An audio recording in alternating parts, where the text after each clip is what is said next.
हमने वो दोनों ही चीजें पढ़ी है ना, चारित्र खल्लू धम्मो और दर्शन मूल क्या दर्शन मूलो, वो है ना एक, क्या है, सबसे पहले हम अष्टपौर में दर्शन पढ़े थे। से धर्म है और अ, चारित्र से धर्म है, उस पे हाँ, था वो। तो वो अभी कहाँ पे बताए, तो एक कंफ्यूजन शिष्य को होता है।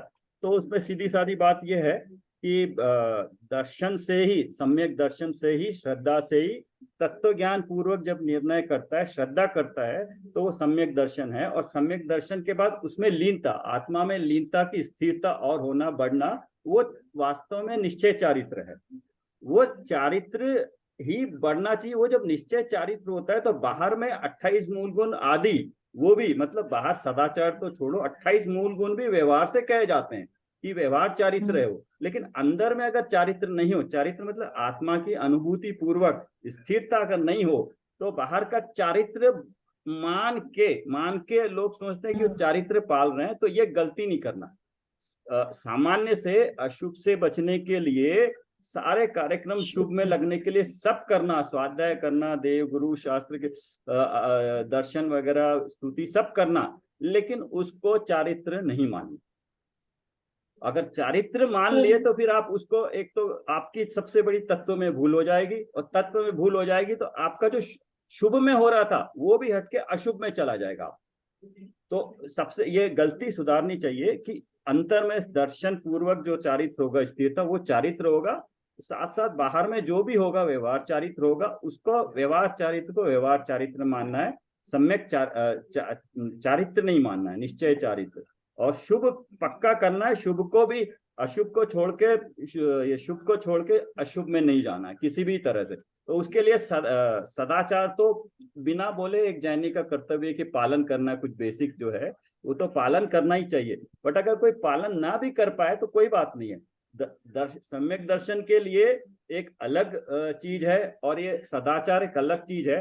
बट जिसको धर्म में रुचि हो जाती है, उसके परिणाम वैसे अपने आप हो जाते हैं। अगर परिणाम नहीं हो रहे हैं तो कहीं ना फिर उसको समझ में भी गड़बड़ है, ये भी है। बट ये जरूरी नहीं है कि अगर कोई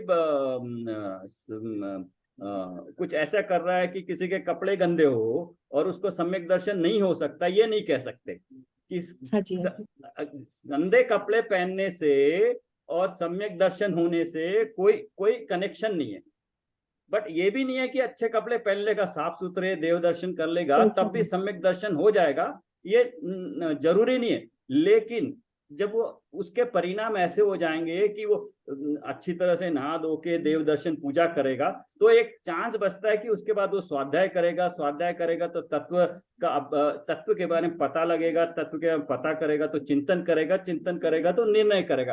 तो वो स्टेज तक पहुंचने के लिए वो रास्ता है। बट जरूरी नहीं है कि अगर वो ऐसा कर ले तो ऐसे ही होगा।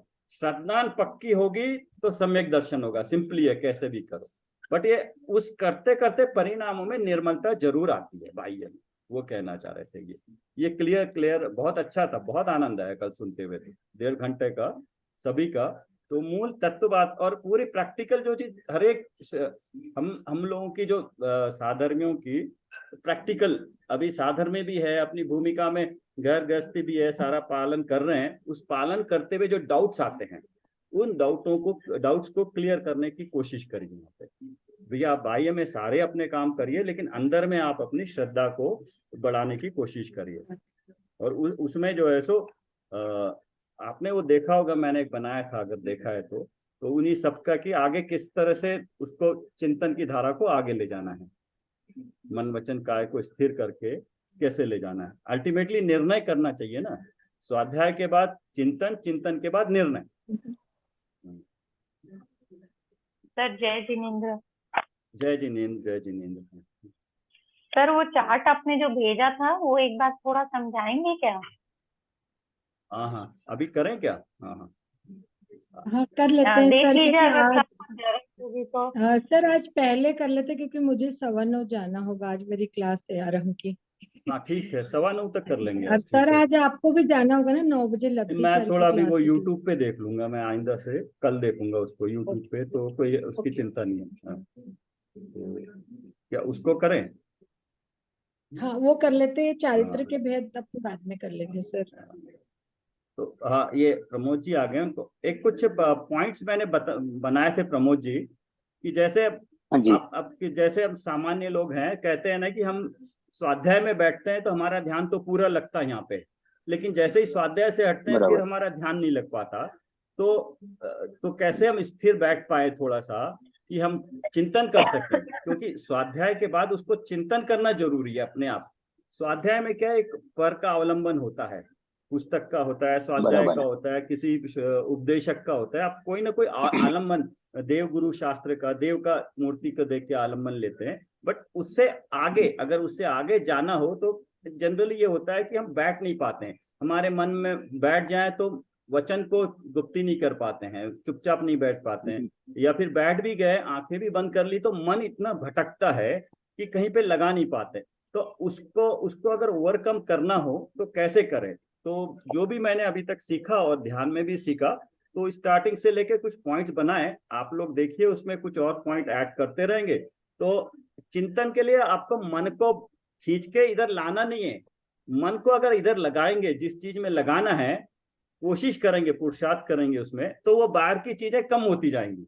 अभ्यास करना पड़ेगा, लेकिन चिंतन में जितना भी कर पाएंगे, जितनी देर भी अपना पुरुषार्थ अपनी भूमिका अनुसार, तो अल्टीमेटली आना अपने पे ना, श्रद्धा, ये मैं हूं का मैं हूं, ये हमने निर्णय करना है ना, मैं कैसा हूं।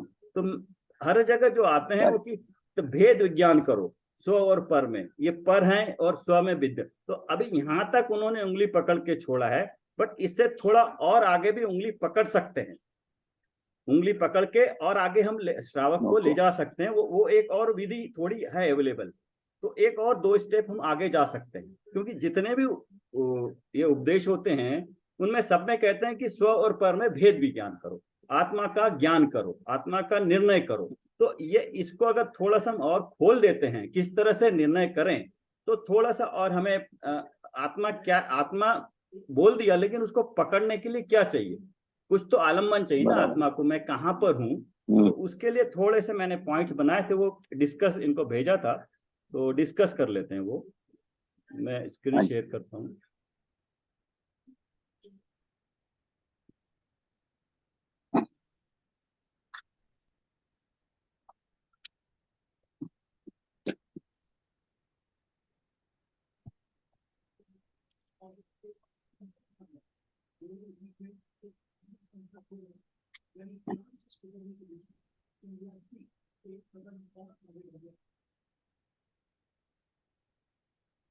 दिखाई दे रहा है? हाँ जी सर।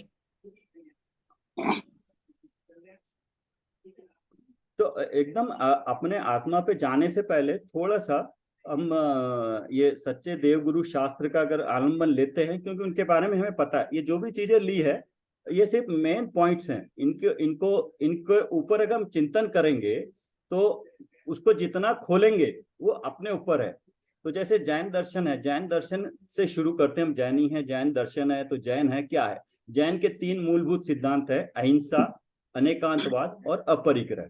तो अहिंसा के बारे में हमने पूरा पढ़ा हुआ है। तो अहिंसा क्या चीज है? निश्चय से अहिंसा और व्यवहार से अहिंसा। व्यवहार में जितना भी है, वो जितना भी संसार में, वो सारा व्यवहार वाला है। निश्चय में यह है कि अपने स्वरूप को नहीं जानना, वो हिंसा है। अगर हम अपने स्वरूप को जानने की कोशिश कर रहे हैं तो वो अहिंसा है। तो ये इसी का मन में चिंतन अपने आप करने से क्या होगा, आपका उपयोग और इस चिंतन में लगेगा। तो जब ये चिंतन करेंगे तो बाहर ऑब्वियसली अपने बाहर से उपयोग हटेगा। अनेकांतवाद की वस्तु अनेकांतवादी है, उसको किस तरह से देखा जाए। तो तत्व भी नित्य भी है, अनित्य भी है, किस तरह से अनेकांतवाद है। अपरिग्रह, उसमें किसी और चीज की मिलावट नहीं है, अपने स्वरूप, अपने धर्म में है, अपने स्वरूप में है। उसमें जरा सी भी किसी चीज की मिलावट, मतलब मोह राग द्वेष हो जाते हैं तो परिग्रह हो जाता है। तो परिग्रह होते ही, मिलावट होते ही वो चीज ग्रहण करने लायक नहीं होती है, दुखदायी होती है। तो ये इस तरह से इनको जितना भी आप जानते हो इसको आगे बढ़ा सकते हैं, यहाँ से शुरू करके। फिर उसके बाद आ जाइए सच्चे देव शास्त्र गुरु का स्वरूप जानना, उनका चिंतन करना और उसको मानना। मानना एक बहुत बड़ी चीज है। वाकई में मानते हैं क्या? तो सच्चे देव का एक मोटे मोटे तौर पे वो हम जो जानते हैं वीतरागी है। सर्वज्ञ है, हितोपदेश, ये 3 पॉइंट है। तो वीतरागी है, तो वीतरागी मतलब किस तरह से वीतरागी, वे मोह राग द्वेष उनका बीत गया, तो उन्होंने वो भी हमारी तरह थे, उनका औपशमिक सम्यक हुआ, क्षापशमिक हुआ, मुनि धर्म अंगीकार किया, व्रत धारण करे, संयमी बने, क्षेणी चढ़े, जितना आपको मतलब उस बारे में आप खोल सकते हो। और फिर वहां पे उनके पहले कषाय समाप्त हुई, फिर उसके बाद कषाय समाप्त होने पर फिर वो वीतरागी बने। वीतरागी बनने के साथ साथ एक अंतर्मुख के बाद 13वें गुण स्थान में फिर वो सर्वज्ञ बने। सर्वज्ञ बने तो उनका केवल दर्शन, केवल ज्ञान, अनंत सुख और क्षायिक निधियां प्राप्त हुई। फिर वो होने के बाद अगर अरिहंत है, सामान्य केवली है, वो तो हितोपदेश देते नहीं है या उनकी गंधकुटी होती है। हितोपदेशी हैं तो उनके बाह्य में इसके परम औदारिक शरीर होता है, उनके दिव्य ध्वनि कीर्ति है और समूह की रचना करते हैं। बट इन सब का उन पे कोई फर्क नहीं पड़ता, वो तो अंतर में अपने स्वभाव में लीन है। स्वभाव में कैसे लीन हुए? अपने स्वभाव का आश्रय से लेके लीन हुए हैं। तो वो क्या देख रहे हैं? अपने स्वभाव को ही देख रहे हैं और अपने स्वभाव को देख रहे हैं, अपने सुख का वेदन कर रहे हैं। तो इस तरह से उसका चिंतन चलेगा। साथ ही साथ वो कोई पुरुषार्थ नहीं कर रहे हैं संसार के द्रव्य गुण पर्याय को देखने का, वो उनके ज्ञान में झलक रहे हैं। हम क्या करते हैं? देखने की कोशिश करते हैं मन वचन काय से, लेकिन वो क्या है? वो उनके ज्ञान में झलक रहे हैं। बस झलकना और कोशिश करना दोनों अलग अलग। झलकना मतलब उनकी वैसी स्थिति हो गई है कि उसमें झलक रहे हैं, वो बस जान रहे हैं। उनको न जानने की इच्छा है, न जानने के बाद उसको कोई चेंज करने की इच्छा है, कुछ भी करने की, उसमें हेर फेर करने की उनमें कोई इच्छा तो वैसे ही नहीं है, मन नहीं है। तो वो हितोपदेशी हो। हितोपदेश क्या है? उपदेश क्या दिया उन्होंने ये उपदेश दिया है। तो आगे ये वो देख सकते हैं, या फिर आप कड़ी यहाँ से पकड़ सकते हो, या फिर आप देव के बारे में सुना तो सच्चे गुरु के बारे में उनका स्वरूप क्या है। वो पहले तो उनके अंतर में शुद्धता होती है। किस तरह की शुद्धता? 3 कषाय चौकड़ी की। 3 कषाय कौन कौन सी है? अनंतानुबंधी, प्रत्याखान, प्रत्याखान, क्रोध, मान, माया, लोभ। इस तरह के अभाव में जो शुद्धता होती है तो उस वक्त संज्वलन कषाय का उदय होता है। तो उस शुद्धता में वो क्या करते हैं? आत्म ध्यान करते हैं। स्वाध्याय, आत्म ध्यान में नहीं होते तो स्वाध्याय में लीन होते हैं। तो जब बाहर निकलते हैं आहार विहार के लिए 28 मूल गुणों का पालन करते हैं। निर्गंत होते हैं, उनके पास आरंभ परिग्रह के लिए कुछ नहीं होता है। और जैसे उनके पास सिर्फ होती है पिच्छी होती है, अहिंसा का सूचक है, कमंडल शुद्धि का सूचक है, शास्त्र है ज्ञान के लिए। इसके अलावा उनके पास, तो इसका चिंतन आप कर सकते हैं, ये मालूम है आपको, तो इसका चिंतन कर सकते हैं। उसके बाद शास्त्र किस तरह के होते हैं? तो शास्त्र क्या है? जो हितोपदेश देव ने दिया है, उपदेश दिया है, उसी का सार हमें दिव्य ध्वनि के रूप में हमें शास्त्रों में आज उपलब्ध है। तो जो दिव्य ध्वनि में मिला है वही हमें आज भी शास्त्रों के माध्यम से जैसा उपदेश है वही मिल रहा है। तो हमें अगर आज सच्चे देव का साथ नहीं है अभी, तो कोई बात नहीं है, उसमें कोई उनका जो सार है तो वो हमें मिला हुआ है। वो सार में क्या है? वो वीतरा जिनवानी, उसमें जितना भी जिनवानी को देखने का है वो वीतरागता की पोषक है। मतलब उसमें उसका पढ़ने से हमें वीतरागता बढ़नी चाहिए, वीतरागता आनी चाहिए। अगर नहीं आ रही है तो कहीं पे गड़बड़ है। द्वादशांगमयी है उसका ज्ञान जो है, फिर स्वादवादमयी है, कहाँ उसमें जो कहा गया है उसको ग्रहण करने का हमें तरीका आना चाहिए। किस अपेक्षा से कही गई ये बात, तो हर बात उसमें गई उसको अपेक्षा लगा के जानना चाहिए। इस तरह से शास्त्र है। और गुरु लोग है उसी दिव्य ध्वनि के सार को समझकर वो गुरु लोग उस रास्ते पे चल पड़े हैं, हमारे प्रेरणा के स्रोत हैं। उन्हें देख के हमें प्रेरणा मिलती है और हमें भावना बहाना चाहिए कि हमें भी कभी गुरु बनना चाहिए। इस तरह से ये चिंतन कर सकते हैं। उसके बाद जो इसमें और खुला करेंगे तो क्या आया? दिव्य ध्वनि के सार में क्या है कि विश्व का स्वरूप बताया। विश्व का स्वरूप किस तरह का है कि अनादि निधन, मतलब जो अनादि से निधन, अनादि से जो वस्तुएं चली आ रही हैं और अनंत काल तक रहेगी, वो भिन्न भिन्न है। मतलब 6 द्रव्य अपने भिन्न भिन्न है, उनमें परिणति भी होती है। वो अपनी परिणति अपनी स्वतंत्र है अपने मर्यादा में। द्रव्य द्रव्य रूप है या पुद्गल पुद्गल रूप है, जीव रूप परिणति होती है। एक दूसरे को परिणमित, मतलब कर्ता कर्म का यहाँ पे निषेध किया, कोई किसी को परिणमित नहीं करा सकता। ये इसमें सार आ जाता है। शास्त्र में भाषा में कर्ता कर्म या जीव अजीव या 7 तत्व तो कहेंगे, बट इसका सार आ जाता है कि कोई किसी को परिणमित नहीं करा सकता। अन्य को परिणमित कराने का भाव, ऐसा भाव ही, क्योंकि हम परिणमित तो नहीं करा सकते हैं लेकिन भाव कर सकते हैं। तो भाव ही मिथ्यात्व है, बंध का कारण है और संसार का कारण है दुख का कारण। तो इसमें वो आश्रव बंध तत्व आ गए इसमें। तो फिर उसके बाद विश्व में अनादि निधन वस्तुएं बताई थी, वो कौन कौन सी है? वो 6 तरह की है, जीव, पुद्गल, धर्म, अधर्म, आकाश और काल। अभी इनको बारे में सोचोगे तो जीव किसको कहते हैं? इनके सभी के एक सामान्य गुण है, सभी के सामान्य अस्तित्व, वस्तुत्व, द्रव्यत, प्रदेश, प्रमेय, अगुरु, लघुत। ये सबसे पहले हमने बाल बोध में पढ़ा था। तो वहां से हम इसका अस्तित्व है, हर वस्तु का अपना अस्तित्व है, उसका कहीं पे वो बदलती भी है तो उसका अस्तित्व नाश को नहीं प्राप्त होता है, कुछ ना कुछ अपना प्रयोजनभूत कार्य करती रहती है और परिणमन होना उसका स्वभाव है। कोई भी वस्तु अपने स्वतंत्र रूप से द्रव्य रूप में अवेलेबल नहीं होगी, वो पर्याय रूप में अवेलेबल होगी। तो जो पर्याय दिख रही है वही गुण है, वही गुणों का परिणमन है, वही द्रव्य का वहां पे अस्तित्व दिखाता है।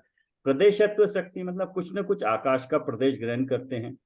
प्रमेयत्व शक्ति मतलब वो कहते हैं कोई ना कोई हमें देख रहा है इस वक्त, कोई ना कोई किसी न किसी के ज्ञान का ज्ञेय बन रहे हैं। अगुरु लघुत्व शक्ति मतलब इसमें एक गुण दूसरे गुण रूप नहीं होता, एक द्रव्य दूसरे द्रव्य रूप नहीं होता, द्रव्य द्रव्य रूप रहता है। मैं जीव हूं तो मैं ही रूप ही रहूंगा, दूसरे जीव रूप नहीं होता हूं।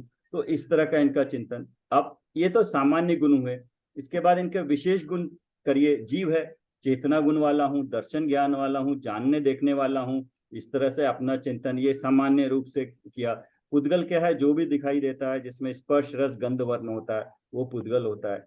बाकी ये 4 जो बाकी के द्रव्य है, धर्म, अधर्म, आकाश और काल, इनका जो विशेष गुण है गति हेतुत्व, स्थिति हेतुत्व, अवगाहनत और परिणमन, ये अपने स्वभाव में परिणमित होते हैं, अनादि है, उसमें कोई घालमेल नहीं है। घालमेल सिर्फ पुद्गल का पुद्गल में है, पुद्गल का जीव में। जो विभाव रूप परिणमन होता है सिर्फ इनमें होता है। तो ये इनके गुणों का चिंतन हो गया। फिर गुणों का चिंतन होने के बाद आप आ जाइए इनके 7 तत्व पे आ जाइए। 6 द्रव्य हो गए, अब 7 तत्व। 6 द्रव्य तक तो सामान्य रूप से हुआ, जैसे कहते हैं ना ये प्रवचन सार का वस्तु हो गई है, प्रवचन सार में ये चीजें बता दी जाती है। यहाँ से आता है 7 तत्व, मतलब अभी समय सार वाली वस्तु आ गई है। समय सार में क्या है कि अगर ये वो संसार इस तरह का है तो उसमें मेरा क्या रोल है, मुझे क्या तकलीफ है, मुझे अगर कोई तकलीफ है तो कैसे दूर होगी, मेरे बारे में यहाँ से शुरू हो जाता है। तो 7 तत्व में क्या बताते हैं? जीव है। जीव कौन है? चेतन, हमने पहले पढ़ा। तो जीव मुझ तरह जितने भी जीव है वो सारे चेतन, वो जीव है। अजीव कैसे? अजीव तत्व, अजीव तत्व में सारे 5 द्रव्य आ गए, जितने भी 5 को मिला के ग्रुप कर दिया अजीव तत्व, क्योंकि उसमें चेतना नहीं है इसलिए अलग इस तरह से किया। तो ये आश्रव, आश्रव किसको होता है? मेन तो जीव अजीव 2 ही तत्व है। ये जीव है, ये मैं जीव हूं, मैं मेरे में आश्रव मतलब कर्मों का आना हो रहा है। आना क्यों हो रहा है? तो मैं जब ये अजीव तत्व है, ये 5 और जितने भी अन्य जीव तत्व है मुझे छोड़कर, इन सब के निमित्त से, मतलब कर्म के उदय से, इनके निमित्त से, इनके कारण नहीं, मुझ में शुभ अशुभ के भाव होते हैं। मुझ में शुभ अशुभ के जो भाव होते रहे, आते रहे, होते रहे, उस कारण से कर्मों का आना होता है। कर्म आने के बाद मेरे से एक क्षत्रावाही संबंध होता है, उसको बंध कहते हैं। तो यहाँ तक तो ये बंध है। तो बंध है तो बंध के बारे में, ये बंध है, दुखदाई है, इस बारे में सोचेंगे। फिर अगर इससे छूटना हो तो समर्थत्व, निर्जरा, मोक्ष के बारे में सोचेंगे। और सोचने के साथ साथ उन संबंधी अभी तक हम मुक्त क्यों नहीं हुए, इतना स्वाध्याय कर रहे हैं तो उसमें कहीं ना कहीं भूल हो गई। तो भूल किस तरह की होती है? इसमें देखिए लेफ्ट में प्रयोजन तत्व है। ये प्रयोजन तत्व हमारा, इनको जानना बहुत जरूरी है। ये 7 तत्व को जानना मेरे मुक्ति के लिए, मेरे सुख के लिए जरूरी है। क्योंकि ये प्रयोजन क्या है? मेरा प्रयोजन दुख दूर करना है। तो क्या पहले सोचोगे क्या मैं दुखी हूँ क्या? दुखी हूँ तो हमने 2nd और 3rd चैप्टर पढ़ा है। इसमें ये मोक्ष मार्ग प्रकाशक में पंडित जी ने बताया मैं दुखी हूँ। क्यों दुखी हूँ? संसार में दुख है। क्यों दुख है संसार में? पहले तो इसको मानना चाहिए। तो मानेंगे तो वही फिर ज्ञायक ऊपर जाइए। ज्ञायक सच्चे देव का स्वरूप जाना और माना। अगर उसको मानते हैं तो मैं दुखी, उसमें लिखा है कि दुखी है और कारण भी बताया क्यों दुखी है। अगर दुखी हूं तो किस कारण से दुखी हूं, तो दुखी हूं तो क्या मैं दुख से दूर होना चाहता हूं। तो इसमें आप अपना प्रयोग अपने खुद पे लगा सकते हो कि मेरे को, आप एक मोटे मोटे तौर पे सोच सकते हो, बाद में लिख सकते हो कि मेरे को किस चीज का दुख है। मेरे को क्या प्रत्यक्ष रूप से जो कुटुंब है या किसी और अन्य किसी संयोग से दुख हो रहा है, और उसके बाद या ये बाहर से है तो कोई शरीर का कोई दुख है, या मेरे में शरीर का दुख नहीं है, फिर मेरे में कुछ ऐसे भाव आ रहे हैं जिनके, तो ये आप अपना स्पेसिफिकली अपने लिए लिख सकते हो, जिससे आइडेंटिफाई करोगे तो उस पर आप काम कर पाओगे। तो फिर उसको सुखी होना है, उस सुखी होना है तो तत्व वस्तु का सच्चा स्वरूप जानना चाहिए। तत्व मतलब वस्तु का सच्चा स्वरूप, प्रयोजनभूत तत्व है हमारे लिए। क्यों? क्योंकि इनको इसमें मुझे सुख होने के लिए बताया गया। तो अब 7 तत्वों का अगर चिंतन करोगे तो जीव तत्व क्या है? मैं हूं और आश्रय करने योग्य हूं, जीव तत्व है। और अन्य जो है जीव और अजीव को जानना चाहिए, मेरे जानने में आएंगे तभी तो अजीव तत्व को छोड़ूंगा किसमें गलती हो रही है। जिसमें चेतना हो वो है जीव तत्व। भूल, इससे विपरीत अजीव मानना। भूल क्या हो रही है, ये मेन चीजें यहाँ पे भी लिख दी मैंने मोटे मोटे तौर पे। जो मैं जीव हूं इसको अजीव मानना, और अजीव तत्व जो अचेतन है उसमें जीव मानना। मतलब मैं जीव हूं और शरीर को मिला के, दोनों को मिला के अपना मानना, शरीर अजीव है। तो इस तरह से ये भूल यहाँ पर हो रही है। आश्रव तत्व क्या है? जो विकारी भाव है उनके कारण कर्मों का आना होता है, वो आश्रव तत्व है। तो आत्मा में विकारी भाव होते हैं, उनके निमित्त से कर्म जो आते हैं वो आश्रव तत्व है। तो भूल क्या हुई? अशुभ अशुभ राग को सुखकर मानना। मतलब जनरली पाप और पुण्य को हम पाप को तो मानते ही है, पुण्य को शुभ मानते हैं, तो इसलिए पुण्य के लिए काम भी करते हैं कि हमें पुण्य मिलेगा। तो इस तरह से वहां गलती हो रही है दोनों को। तो बंध तत्व हो गया। बंध में क्या है? आत्मा में विकारी भाव के निमित्त से कर्मों का शरीर के साथ एक क्षेत्रावगाही संबंध होना। तो आश्रव तत्व बंध तत्व एक ही है, पर थोड़ा सा अगर आप पढ़ते हो, जैसे गुणस्थान में देखोगे आप इसको अप्रिशिएट कर पाओगे कि आश्रव तत्व और बंध तत्व में थोड़ा सा डिफरेंस ये होता है कि आश्रव तत्व जो यहाँ पे होता है, कौन सा आश्रव, जो वो सिर्फ आश्रव होता है, बंध नहीं होता है। ये क्या बोलते हैं उसको, ऊपर के गुणस्थानों में वहां पे सिर्फ आश्रव होता है। तो आश्रव और बंध में थोड़ा सा डिफरेंस है। बंध मतलब आने के बाद उसी समय में होता है दोनों, लेकिन वो बंध मतलब जब ये कषाय खत्म हो जाती है, कषाय के कारण जो स्थिति और अनुभाग बनते हैं, कषाय के कारण स्थिति और अनुभाग बनते हैं, और योग के कारण प्रकृति प्रदेश बनते हैं। तो प्रकृति प्रदेश हमें दुखदाई नहीं है, बंध तत्व दुखदाई है, क्योंकि उनके वो स्थिति बनती है उसकी। तो आत्मा में विकारी भाव के निमित्त से कर्मों का शरीर का एक साथ क्षेत्रावय संबंध होना। तो इसमें भूल ये हो रही है, शुभ कर्मों के फल में राग, अशुभ कर्मों के फल में द्वेष। तो आश्रव और बंध तत्व में सेम एक ही तरह का है। तो अब यहाँ पे अगर ये रुक के बंध तत्व के बाद अगर संवर तत्व है, अगर हमें सुख चाहिए तो इस संवर तत्व को जानना चाहिए, जो कि हम अभी इसमें भी यही कर रहे हैं। तत्वार्थ सूत्र में भी संवर तत्व को जान रहे हैं। तो आत्मज्ञान सहित वैराग्य, आत्मा का ज्ञान सहित वैराग्य। भूल इसको क्या है? इसको दुखमय मानते हैं। आत्मा के ज्ञान को प्राप्त करके वैराग्य को, तो यहीं पे है ना, जैसे कोई हम मुनि महाराज को देखते हैं, वो किस तरह से तकलीफें झेल रहे हैं, 28 गुण बाहर में देखते हैं, लेकिन उसमें आत्मज्ञान होने के कारण वैराग्य अंतर में होता है। तो इसलिए उनको बाहर की क्रियाओं में दुख भाषित नहीं होता है, उसमें इन्वॉल्व नहीं होते हैं वो इतना, इसलिए उनको दुखमय नहीं लगता है। लेकिन हम जब बाहर से देखते हैं तो हमें दुखमय लगता है। और निर्जरा तत्व में क्या है? आत्मज्ञान पूर्वक इच्छाओं का अभाव, इनके अभाव को सुख नहीं मानना। जो इच्छाएं हैं, इच्छाओं में अच्छा मानता है इच्छाओं को होना। तो फिर ये लास्ट में एक है मोक्ष तत्व है, आत्मा की पूर्ण निर्मल पवित्र वितरागी मुक्त निराकुलता रूप अतीन्द्रिय सुख दशा का प्रकट हो। आत्मा में जो निश्चय से आत्मा में भाव मोक्ष, ये जो भाव मोक्ष है, पूर्ण वितरागी दशा प्राप्त होना और कर्मों का द्रव्य से संपूर्ण नाश हो जाना। तो इसमें भूल ये होती है कि भोग संबंधी इंद्रिय सुख को ही हम सुख मानते हैं, असली मोक्ष सुख को सुख नहीं मानते हैं। तो वो भूल वहां पे होती है। ये जब पता चल गया तो अभी देखिए, अब हमें डिस्कस करते करते करीब आई थिंक 30 मिनट्स तो हो गए। तो ये हो गया। फिर इसके बाद आइए अब स्वपर में और डिटेल करें। पर में एकत्व ममत्व कर्तव्य भोक्तव्य बुद्धि को छोड़ना, ये है। तो पर क्या होगी? अब अभी पर क्या क्या पर है, आप इसको एक्चुअल में फील करिए। प्रत्यक्ष रूप से जो जो पर है, हमें संसार के पर से मतलब नहीं है, हमें सिर्फ जो हमसे कनेक्टेड है, 2-4 लोग ही हैं जिन जो हमारे लिए संबंधी हैं, जिन पे हमारी पूरी एकत्व ममत्व भाव है, और किसी और से हमारा वो नहीं है। तो वो अगर हमें पहचान में आए कि कौन प्रत्यक्ष में स्त्री पुरुष कुटुंब मित्र शत्रु धन धान्य बंगला किस किस में हमारा एकत्व ममत्व हो रहा है, उसको पहचाने और उसको पर रूप जाने कि ये संयोग रूप जाने तो ठीक है। लेकिन अगर उसमें ये मेरा है मानेंगे तो वहां गलती होगी। उसके बाद बाहर से निकले, शरीर हो गया नो कर्म, एक क्षेत्रावय संबंध है, जन्म मरण में अपना मानते हैं। बट वो पुद्गल शरीर तो पुद्गल है, उसका कर्ता आहार वर्गना है, तो ये पुद्गल है तो ये मैं कैसे हुआ।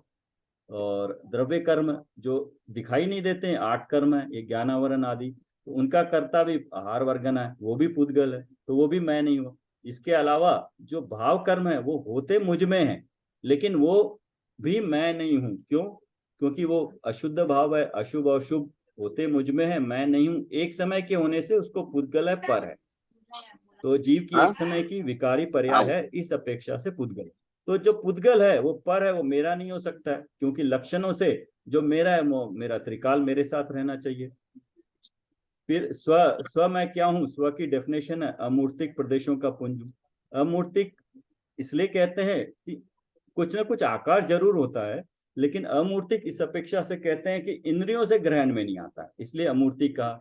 ज्ञान और मेरे गुण कौन से? ज्ञान दर्शन वीर सुख आदि अनंत गुणों का धारी मैं हूँ। और त्रिकाल ध्रुव स्व पर प्रकाशक 47 शक्तियों से परिपूर्ण, ऐसा मेरा गुण है। वैसे तो अनंत शक्तियां हैं, लेकिन गिनाने के लिए 47 शक्तियां गिनाते हैं। इनके बारे में पढ़ा होगा ना आपने ऋतु जी, शक्तियों के बारे में? कुछ प्रवचन सुने हैं और एक क्लास अटेंड की थी, केनिया में हुई थी 10 लक्षण पे। तो ठीक है। शॉर्ट में सब चीती दृषि ये अपने समझ सर जी के पीछे परिशिष्ट में काफी अच्छा डिटेल में दिया हाँ, हुआ तो है। ये इसलिए लिखा है कि जितना आप जानते हो उसका चिंतन कर सकते हो। फिर ऐसे ही इसके बाद शरीर आदि अजीव पदार्थों से भिन्न चैतन्य आत्म तत्व मैं ही हूँ। संयोग शरीर आदि पर के निमित्त से मुझ में ऊपर वाली फिर वापस मैंने कर दिया, ये इस तरह का चिंतन।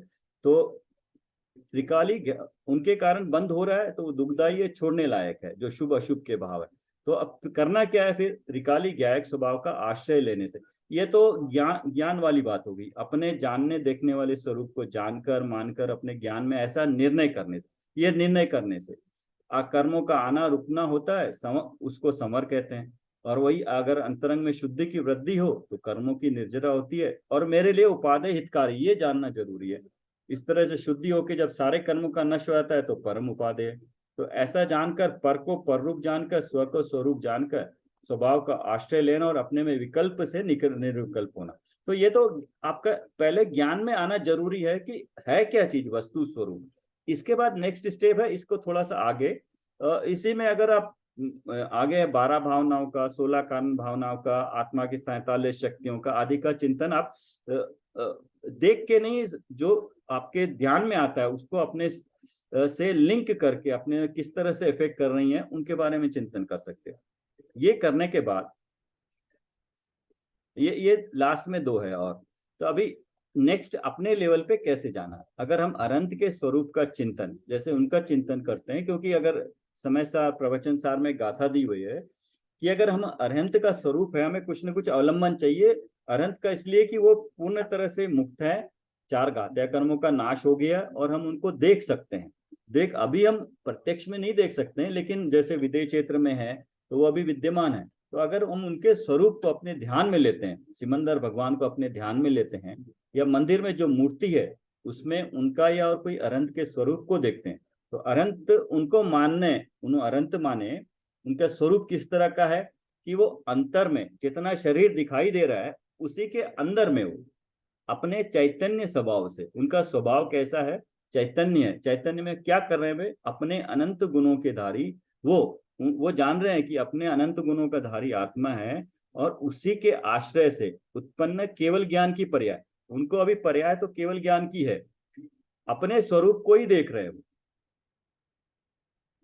केवल ज्ञान की पर्याय में वो क्या कर रहे हैं? वो अपने स्वरूप को ही देख रहे हैं, अपने अनंत सुख का वेदन कर रहे हैं। ये हम उनके अनंत को देख के ये सोच सकते हैं कि वो अपने स्वरूप को देख रहे हैं, लेकिन जब वो अपने अनंत सुख का वेदन कर रहे हैं तो ये वेदन को हम वेदन नहीं कर सकते उनके सुख का। तो यहाँ पे हमको अपने आप पे आना पड़ेगा। कि ये वेदन मेरा होगा, मैं उनका जो वेदन है उनके वेदन को मैं वेदन नहीं कर सकता। ये हर एक का अपना अपना वेदन है ना। तो और मैं ये जानने के बाद, और मैं उनके, अभी मैं क्या कर रहा हूं इस वक्त, ये जब सोच रहा था मैं उनके स्वरूप का चिंतन कर रहा हूं, उनके स्वरूप का जब उनके बारे में जान रहा था, तो मेरा पूरा उपयोग कहाँ लगा था, अनंत में लगा था। तो मेरा स्वरूप भी, हाँ, तो अभी जब जाना कि उनका स्वरूप इसलिए जानना जरूरी था कि जब कहते हैं ना द्रव्य दृष्टि से मैं अनंत समान हूं, तो उनको जाना वो कैसे हैं। पर्याय में ज्ञान की पर्याय केवल ज्ञान की, ज्ञान कितने, जैसा ज्ञान ज्ञान है ना वो वाला ज्ञान, और स्वरूप उनका त्रिकाल, ये तीनों चीजें मैंने उनके बारे में जानी, मैं अपने उपयोग में लिया। और अब मैंने ये माना कि मेरा स्वरूप भी अनंत के समान है द्रव्य दृष्टि से। तो गुण जितने उसमें उनमें हैं उतने मुझ में हैं, उनका जो त्रिकाल स्वरूप है वही मेरा स्वरूप है। वैसा ही अनंत के समान अनंत गुणों वाला, जैसे देखने जानने वाला, ये देखने जानने वाला ज्ञानानंद स्वभावी त्रिकाल ध्रुव, मतलब त्रिकाल हूं मैं, ऐसा मेरा स्वरूप है। मैं ये मेरा स्वरूप है, ऐसा ये ज्ञान में जाना। और इसको अभ्यास करते करते जब ये निर्णय होगा, निर्णय और अभ्यास में थोड़ा डिफरेंस होगा। ये तो सिर्फ पढ़ा, तो अभी आपने सुना, ये सुनने के बाद लेकिन जब चिंतन करते हो तो ये निर्णय करते हो कि ये मेरा स्वरूप है, यहाँ पे डिफरेंस आता है। अभ्यास से आपको यहाँ निर्णय में हेल्प मिलती है। तो मैं यही हूं, यह ही मैं हूं, ये जो फीलिंग है यहाँ, ये श्रद्धा का विषय हो जाता है। तो ये ज्ञान में जब तक नहीं आएगा, कहते हैं ना ज्ञान में निर्णय करना है, तो जो तत्व ज्ञान हम ले रहे हैं वो सब इसीलिए के लिए कि एक क्लैरिटी आए कि है क्या चीज है, मैं यही हूं या यही मैं हूं। ये जो दान ने देखने वाला ऐसा स्वरूप मेरा है, मैं ही ऐसा हूं, ऐसा वेदन करने का पुरुषार्थ करना, ये कंटिन्यूस इसका अभ्यास करना पुरुषार्थ, पुरुषार्थ का ही नाम, इसी का नाम पुरुषार्थ है। और क्योंकि मैं अपने में अपने स्वरूप को जानने का पुरुषार्थ कर रहा हूं, तो इसमें मेरे को जो सामान्य रूप से अशुभ का बंद होता है वो नहीं होगा, शुभ का बंद होता है और उच्च कोटि का बंद होता है। ठीक है, बंद तो हमें नहीं करना है, लेकिन होगा वो उच्च कोटि का प्रशस्त बंद होगा यहाँ पे, अगर हम अपने स्वरूप के बारे में जा रहे हैं। और इसी स्टेप के बाद अगर जब ये हमारा अभ्यास अंतर में अगर और उपयोग सूक्ष्म होगा, कल पढ़ा था हमने स्थूल और सूक्ष्म उपयोग, ये उपयोग यहीं पे लगेगा। आपका जो उपयोग सूक्ष्म होगा यहाँ पे होता है, बाहर से जब इतना करके आप आओगे तो आपको देखोगे आप इतना चिंतन कर रहे हो, अभी आप जब करते करते पता चलेगा कि आपका चिंतन करते करते कितना समय हो गया और आपका मन बाहर नहीं भटका, तो आपको कुछ करना नहीं पड़ा, ऐसा मेरा स्वरूप है। अच्छा, फिर ज्वाइन कर लेंगे जब होगा तो।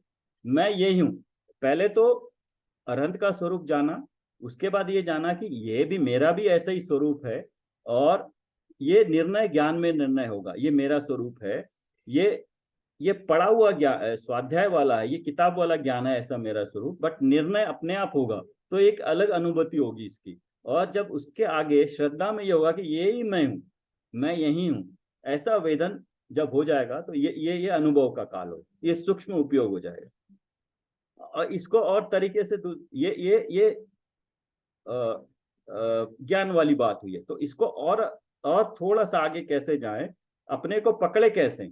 ये तो ज्ञान में आया कि मैं ऐसा हूं, मैं कैसा हूं और किसके प्रमाण हूं। अभी अपने को और सिमटाते हैं बाहर से, अभी अरहंत से अपने को अपने में सिमटाना कैसे है।